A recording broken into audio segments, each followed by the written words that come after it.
back. You're listening to The Voice of Russia in London. My name is Brendan Cole.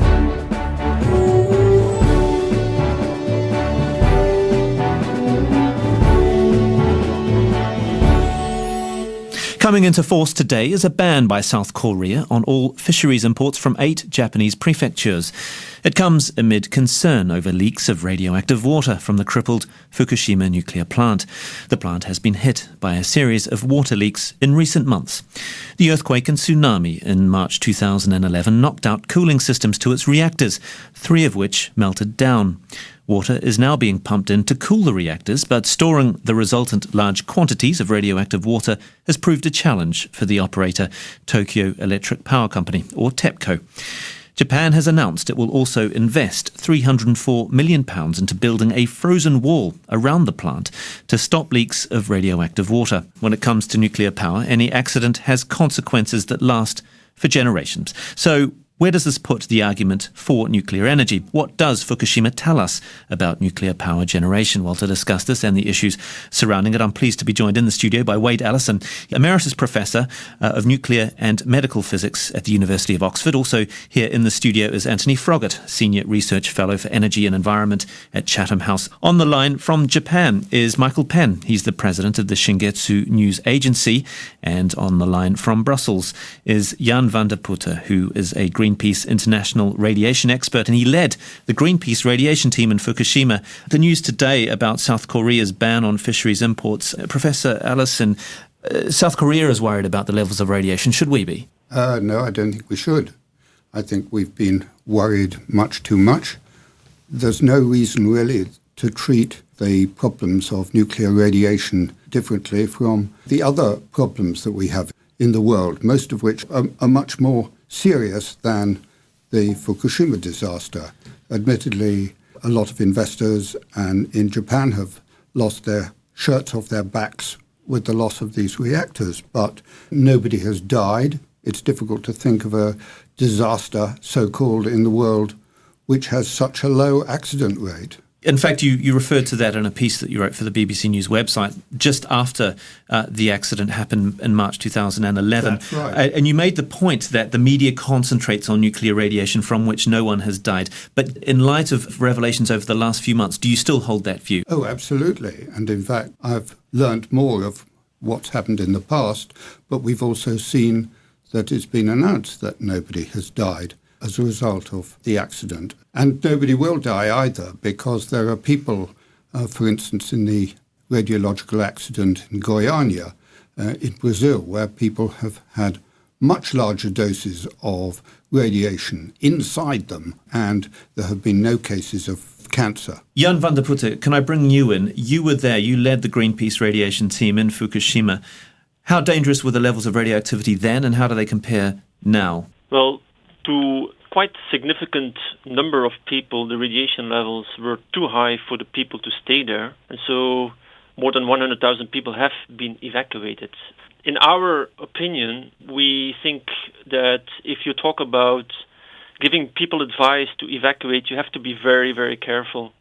You need to be careful not to over-exaggerate, neither to underestimate the risks.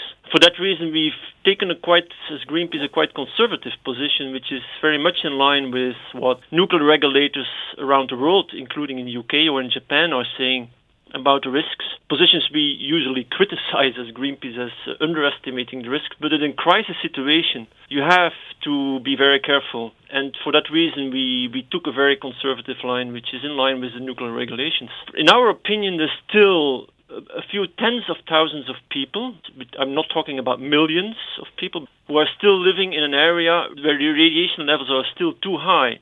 Not to force people to evacuate, but to leave them the choice. That means offer them the financial resources to make their own choice to leave or to stay. And that's where we're now still in a battle with the Japanese authorities. What do you make of Professor Allison's comments that this has been over-egged somewhat? In a marginal way, there have been some comments which have over-exaggerated the risks, but the cause of that, I clearly put the responsibility in the irresponsible way the Japanese government has tried to downplay the risks from the beginning. in a way that became very clear to the population that this was not credible. For instance, I was in end of March 2011, I was at the village of Iitate, and I spoke to the mayor of Iitate and explained to him that the levels of radiation were clearly too high. And we were criticized by the Japanese government of making such statements. But a month later, the Japanese government at once forced the people in a few days out of the village. That caused the population to lose its confidence in the authorities. This is a major problem, that the population doesn't have a clear reference who to trust and what to trust. And it feels for me now sometimes very satisfying that I can say to some people, yes, you are safe here, whereas they don't have any confidence in the authorities anymore. If we can say it, they believe us. If the authorities say it, they don't really believe them. It is satisfying for us to be able to do that, but it's actually the role of the authorities to do that. Antony Froggatt, I suppose 100 millisieverts per hour has been reported near the leaked water within the moat. What does that mean? Is that significant? And the point that Jan was saying was perhaps that really the response of the authorities changed over the course of 2 years, and perhaps people in Japan don't know or don't trust the response of the authorities and what they're telling them. I think the question of trust is absolutely fundamental. And there was an opinion poll over the weekend in Japan that said 72% of those surveyed thought the government had acted too late, and 95% thought that it was still a serious problem. So what we see is a lack of trust and a perception that things are not moving forward. And it's not just within the public. There was also a recent report from the Science Committee in Japan that was criticising the government and saying it was confused in its response. So, for example, the Ministry of Health was responsible for looking at food safety, while the Minister of Environment was responsible for looking at contamination in the soil. So you have this cross lines of communication. So I think from the public perspective, from the scientific perspective in Japan, we're seeing that there is significant criticism. And even the regulator, the newly appointed regulator, the Nuclear Regulatory Agency, said that the situation was unstable. So 2 years later, problems are growing, which is leading to ongoing and, in fact, increasing public concern over the whole Fukushima power plant. You're listening to The Voice of Russia in London with me, Brendan Cole. We're discussing the aftermath of the nuclear disaster at Fukushima. With me in the studio is Wade Allison, Emeritus Professor of Physics at the University of Oxford, Antony Froggatt, Senior Research Fellow at Chatham House, Michael Penn, the President of Shingetsu News Agency in Tokyo, and Jan Vande Putte, Greenpeace International radiation expert. So when they say, for instance, the levels of beta radiation are actually 18 times higher than initially thought, that really doesn't inspire confidence in people, does it? It's a unique situation. And in some ways you can look back and look at the complication and degree of engineering problems that exist, let's say, around Chernobyl. So this occurred in 1986. And we're now 25 years plus further on, and they're still trying to address from an engineering perspective all the mechanisms that they need in order to contain it. And that is a mixture of, because it's a unique situation, but also because of some of the conditions that you observe and can see at the power plant.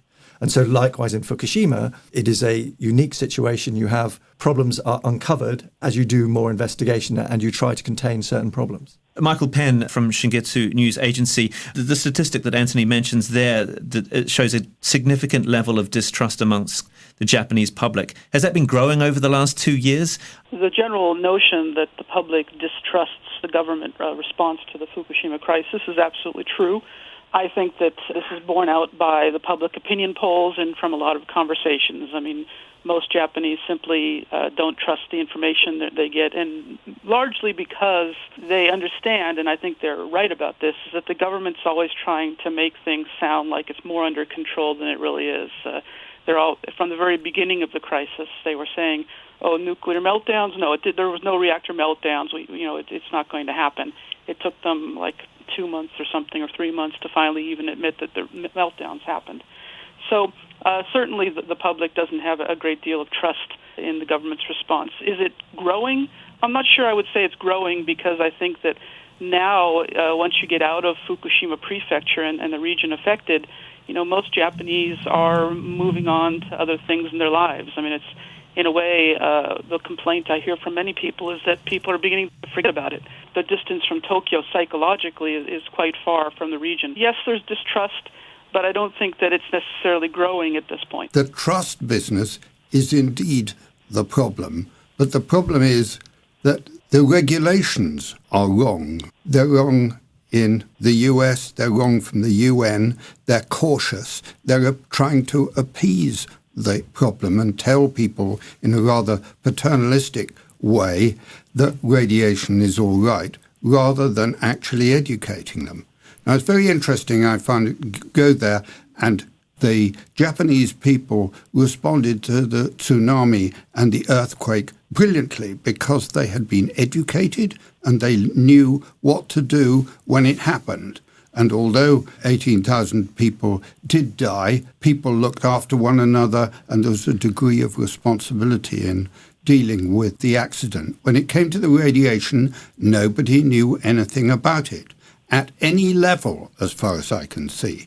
And that is why there's this lack of confidence and this lack of trust. But the lack of confidence also stemmed from there was no TEPCO and its regulators had no accident management plan in the event of earthquakes and tsunamis. Oh, that's right. So that was ham-fisted. But they survived the earthquake, but it couldn't survive the tsunami. But the truth of the matter is that the radiation situation is safe. And it was safe, but the information was grossly mishandled so that the population didn't buy it. So why does the Vice Chairman of the Japan Atomic Energy Commission say that the situation at the nuclear power plant, this is what he told the BBC last week, was an unprecedented crisis and it was getting worse?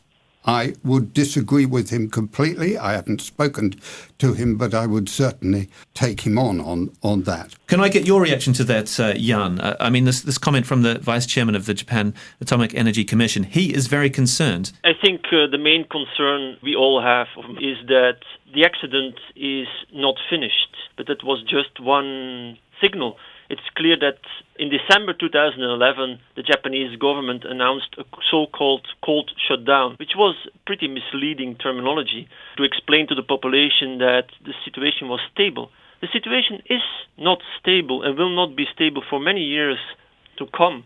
There's still a lot of molten fuel in 3 reactors. There's one seriously damaged spent fuel pool of reactor number 4. If there is a major earthquake, in the worst case scenario, things could even become worse than they are today. And this sense of urgency is very important to make sure that we put sufficient pressure on the Japanese authorities to move ahead and not to stand still. This sense of urgency that was taken away or tried to take away by the Japanese government, the last 2 ones, is actually one part of the problem.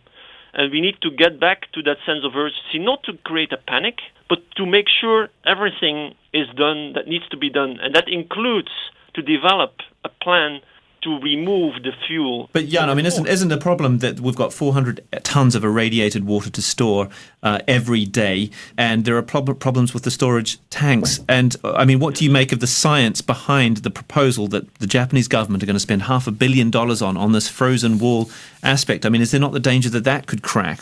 I mean, we haven't seen detailed feasibility studies and so on, so it's very difficult to know whether this will work or not. But it is clearly an accident in slow motion in the underground. That means there is an immense amount of highly radioactive water in the basements of the reactors, number 1 to 3. And if that gets in contact, even more than today, with the groundwater flow, that could create very significant problems in the longer term. Slowing down or avoiding that the flow of the groundwater gets in contact with that contaminated water is important. If the frozen wall is the best solution, there have been other proposals and there have been questions about how the Japanese industry will deal with that, keeping out foreign companies which might be better equipped to do that. So the whole management of that, there are very serious question marks there. Antony Froggatt, I mean, what's your view of this frozen wall idea? An expert I was speaking to the other day was telling me that this could crack, this could fissure, this could transport irradiated water in other ways, and there's no long-term guarantees over it. I mean, I haven't seen the detailed assessments of it, but as a technique, it is used in other areas. So, for example, in tunnelling, you will freeze around the tunnel to stabilise the water to enable you to put in a concrete shell. So I think the purpose behind it is to enable a more long-term solution to be put in place. So what has been put forward is that